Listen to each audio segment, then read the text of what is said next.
So I can tell there's a lot of people comment in the comment section that don't like my opinion, and that's okay. I'm used to people not liking my opinion. We're simulcasting this on the Michigan channel, so there's a lot of That Michigan might be people why. chiming in. Hey, I'm perfectly okay with you guys coming over to my channel, and we can have a discussion about whatever it is you guys want to talk about, and we can go back and forth. But college football talk is a lot of fun to me, and I really do appreciate everybody's differing opinions. If we all had the same opinion, it'd be extremely boring. Georgia made Alabama look good. Yes and no.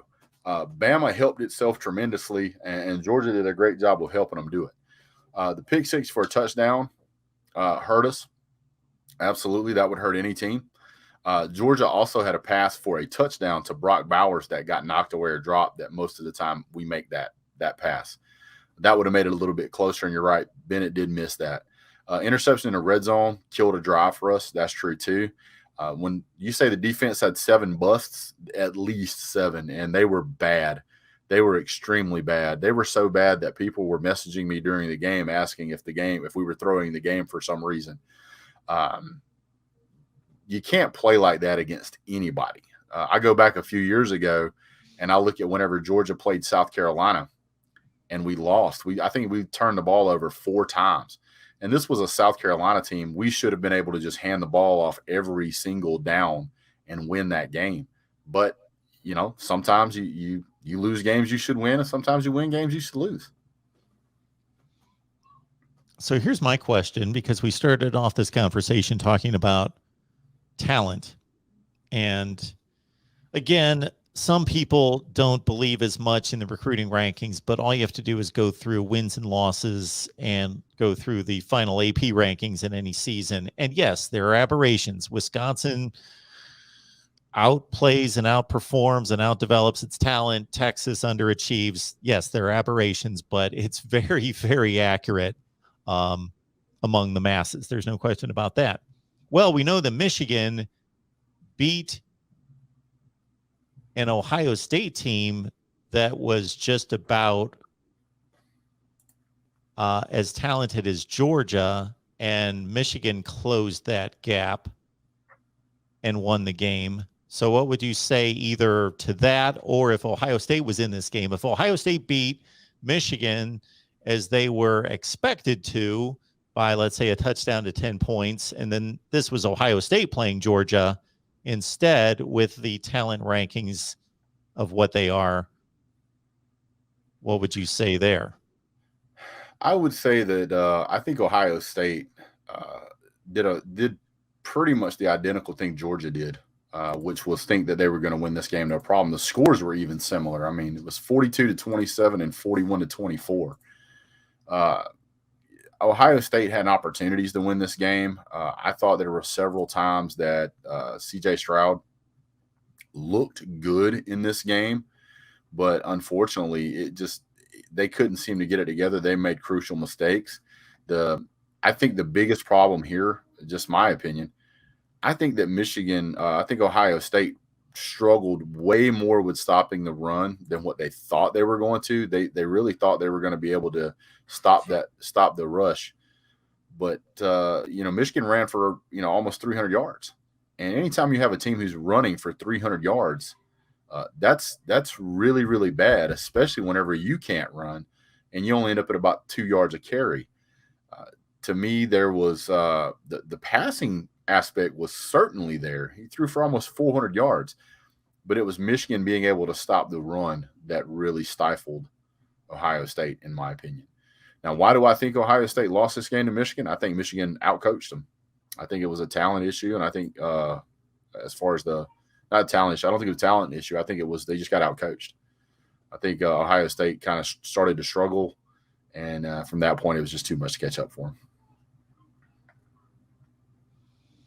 Yeah, and home field advantage does matter. Obviously, Absolutely. These games, when you talk Georgia, Alabama, they played neutral site. This game's going to be a neutral site, and Michigan not taking anything away from a tremendous advantage or a tremendous game and slaying the dragon and getting over the hump, and that was just a huge game for them.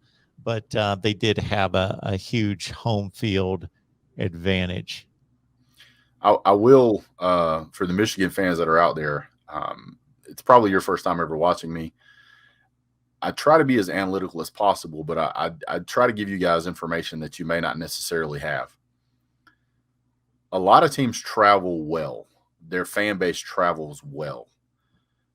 I have never seen a fan base that travels as well as Georgia. I'm going to let you guys know right now. I have never seen a fan base, and that's not me being a homer.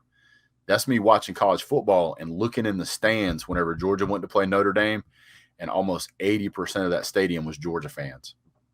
When I went to the Belk Bowl and it was all Georgia fans, watching the way Georgia fans show up to the games is incredible. The UGA spring game on G-Day, which was in April a couple of years ago, can you name the last time you've seen a spring game, not just at full capacity, but them actually close the gates and stop letting people in?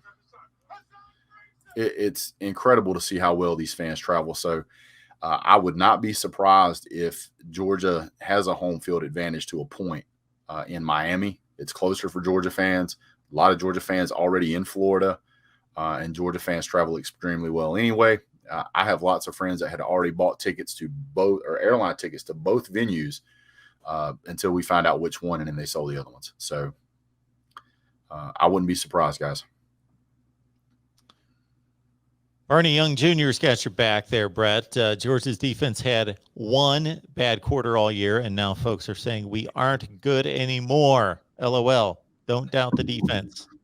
Hey, I'm completely okay with every Michigan fan telling me that I am out of my mind, that you guys are going to dominate and crush us, and we're not even going to get past the 50-yard line.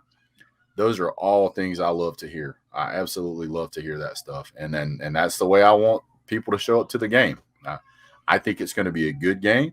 I think it's likely to be a one-score game, but I do think in the end Georgia walks away with the victory. Uncle Rico. Uncle Rico's here all the time. He should know better than that. I tell it like it is. I'm always respectful of everybody that comes on here, but if I agree with him, I'm of course going to say, I agree with you, and I'm going to continue the conversation. But if I don't agree, I'm going to say, wait a minute, just like did it a couple times in this conversation with Brett. If I've got a different viewpoint, come on, Uncle Rico, you know better than that. Georgia's not an invincible team, obviously. But again, I keep going back to the consistency of the teams we played, regardless of what you think the strength of schedule is. There are teams out there with terrible strength of schedules, and they can't shut 3 teams out in the season. They can't hold 5 teams to under 6 points. They can't hold 8 teams to under 8 points. So when you look at that, you have to say there is something serious about this defense. And after I think especially in college football, the moment we see something that doesn't go around the way we expect it to, then we just automatically, this team's been exposed. They're really a terrible team, and that's traditionally not the case. A team may have a problem, and if they get it fixed, it can be pretty tough to beat them again. If you look throughout the seasons and you look back, especially at national championship teams, there's very few national championship teams out there that have an undefeated season. That's why it's so incredible. What usually ends up happening is at some course during the season, this team will lose a game, and it galvanizes them. And the question is when do they have that loss, and how does it affect the team? I think getting punched in the mouth by Alabama in the SEC championship game is exactly what Georgia needed. And that being the case, I think it galvanized the team. And I would, from a trash talking standpoint, not just from a college football analytical standpoint, I would not want to be the team that played Georgia after a loss. I really wouldn't. Just like I wouldn't want to be a team that played Michigan after a loss, or I wouldn't want to be a team that played Alabama after a loss. Mississippi State lost to Alabama the following week after the Texas A&M game, 49-9. I mean, it's just not one of those things that you want to see. You don't want to see a team normally after they lose a game. Yeah, so along those lines, I don't exactly know how to try to determine the psychological portion of this, because as I see it, Michigan has had a season that no one anticipated. They beat Ohio State, won the Big Ten. They weren't even ranked in the preseason. Mm-hmm. And so they outplayed expectations. Georgia, ever since 2017, has been targeted as this is the expectation. You got to get to the SEC championship game. You got to win it. You got to get to the playoff, etc. And that's where they've been. So there could be a thought that Michigan's playing with house money. Now, does that make Georgia more motivated and Michigan more just happy to be there? Or does that make Michigan more carefree, play loose, play free, Georgia more uptight, anxious, nervous, feeling the pressure? I think there's a lot of factors that go into it, and a big one is that Georgia started out with an expectation of winning a national title. That was the expectation from the go. Those guys have been all about business all season. And now you get to the end and you've had so much success that you feel like we got it. We've got it in the bag. And then what happens? You get your rug jerked out from under your feet and you get brought back to reality. And you will see, and I don't expect anybody to do this other than diehard fans, but those of us that pay attention to the press reports at practices, those that listen to what's really going on inside the program, the ones that follow these players on Twitter, you'll find out exactly what the team's mentality is. This Georgia team is serious now. You don't hear any trash talk coming out of Georgia. You don't hear any of that stuff. Michigan has a player who's out there saying that nothing's going to stop him. To me, that's an indication that you're not showing that you've been here before. You're showing that you haven't been here before. You never give another team poster board material because all the coaches are going to point at it and they're going to fire it up, and all of a sudden you may be the best player on the team, but now you're a target, and you made yourself a target. And to me, that's going to be interesting. It takes me back to the first year that Missouri joined the SEC. First game they ever played in the SEC was against Georgia. And they asked one of the Missouri wide receivers what he thought about Georgia. And he said, "We're not worried about them. They play old man football." Halfway through the third quarter, I was at that game in Missouri. Halfway through the third quarter, their fans got up and left. And as they were leaving, all the way at the other end zone, down the field from where I was at, they had aluminum bleachers. And you could hear the Georgia fans down there chanting, "Old man football." This is back when Aaron Murray was playing. And it just reminded me that you don't ever want to give another team poster board material. You just don't want to do it.